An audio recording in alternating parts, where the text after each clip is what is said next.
in Georgia, Norcross, Georgia, that is. It's a Swaminarayan temple run by Baptist organization. This is the first time in the history of temples this particular temple has filed for Chapter 11 bankruptcy. It's a $5 million temple. They have $2.3 million loan, and they defaulted on it. I have seen this temple. It's beautiful. I mean, it was built in 18 months, 9 acres. Wow. Well, I'm curious. How much bigger must this temple be than the ones we have locally? It must be huge. Oh, yes. It is actually 5 times bigger than any of the temples up around here. But the beauty of this is, and I saw the murtis inside. They are just fantastic. To see this temple going to bankruptcy, and folks, the judge was very, very compassionate.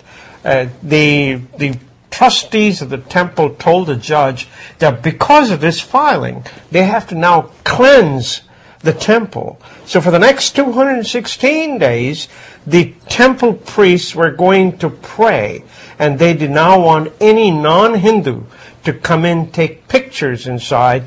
As you know, the bank wants to take the pictures because they have to get ready to foreclose on it.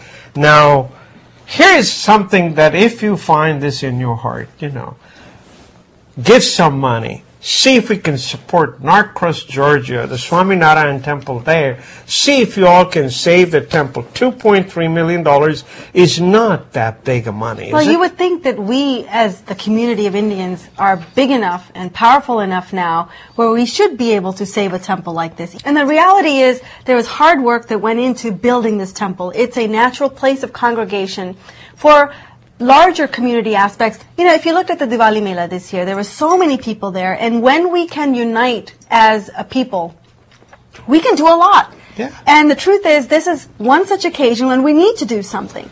And this is a temple, it's for a good cause, and $2.3 million, as you said, if we were to all pull together, is really not that much money. It's not that much money, plus, folks, Swaminarayan temples are so beautiful.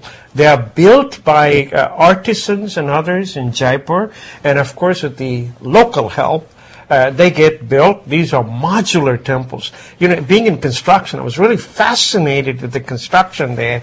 If you can find it in your heart, the temple is in Norcross, Georgia. Seems to me like we have 216 days to act, right? That's right. Because you have 216 days to act, because I think the judge is giving them a reprieve from selling it up until for 216 days. That's my assumption.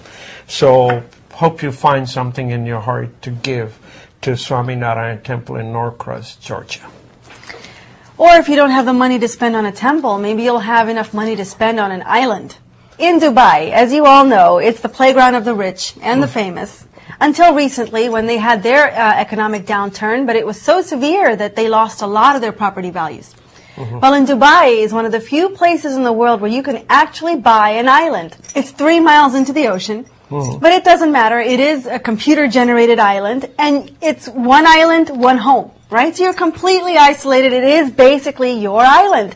And get this, they used to sell these islands for anywhere from $15 million to $50 million, and it was by invitation only. But nowadays, of course, they're having a hard time selling, and the property values have dropped more than 50%. So you could pick up an island for a cool $7 million now.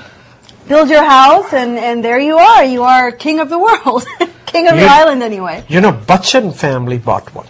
I wouldn't surprise me. They probably bought several. They could probably buy several. Last week we said one of the Gupta families, they bought that 4.9 million mansion. They should buy the temple, actually. They should help that out. Ambani brothers have been fighting for a while between Mukesh and Anil. So Anil asked for a divine intervention. He took a helicopter from Bombay to go pray in Kedarnath and Badrinath temples. And his sole mission was to take blessings from the temple so that he can resolve his problems with his brother. So what are they fighting for this time? Between the two companies, there was an agreement, that was before the split, that they will sell all kinds of gas to the Anil Ambani company at half the price.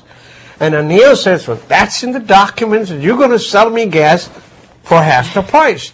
Now, that will mean losses for the other company in billions of dollars and profits for this company in billions of dollars. So no wonder Anil is praying God. This is what Mukesh Ambani's people say. What is both saddening and perplexing is that Mr. Anil Ambani has yet again sought to communicate to Reliance Industries and its chairman through the public domain. He didn't have to go to God. He could have just picked up the phone and talked to him.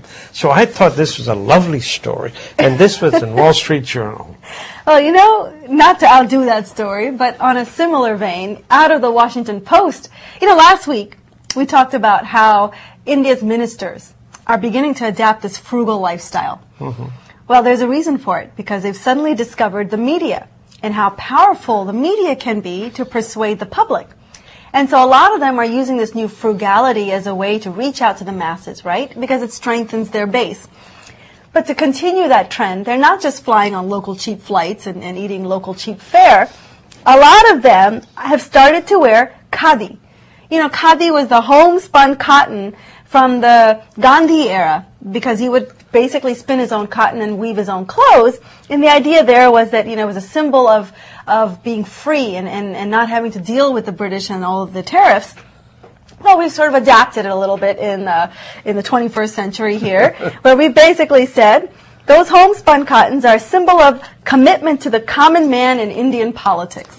Yeah, that is what got Mr. Tharoor in trouble when he said, it's like a cattle packing class, economy class in a plane. Well, God save him. Welcome to how the rest of us travel, right? That's how it is. You know, we're celebrating Diwali, but in Beijing, they're celebrating the 8 days of festivities marking the 60th anniversary of China's communist revolution, which happened on October 1st. But, you know, this is a different kind of celebration, so I thought I would share some of how they celebrate this particular time. They celebrate it with tanks, soldiers on parade, fireworks. You know, nothing really special there, right? But there are some things you aren't allowed to do during the celebrations. For example, pigeons have been grounded in the capital because they might endanger jet flyovers. And one of the cities in China has actually banned divorces. And customers are not allowed to use their special ringtones because it's considered to be, not very polite in this time of celebration. The government-run carriers have switched them automatically to a patriotic song. So when your phone rings, you can celebrate and be a true patriot to China, because you can't have your ringtone, you must have the government-run ringtone. But I just thought, you know, it's kind of funny. They also have 40 million potted plants that they'll be stringing all around the city to help beautify the city. There are 11 IIT universities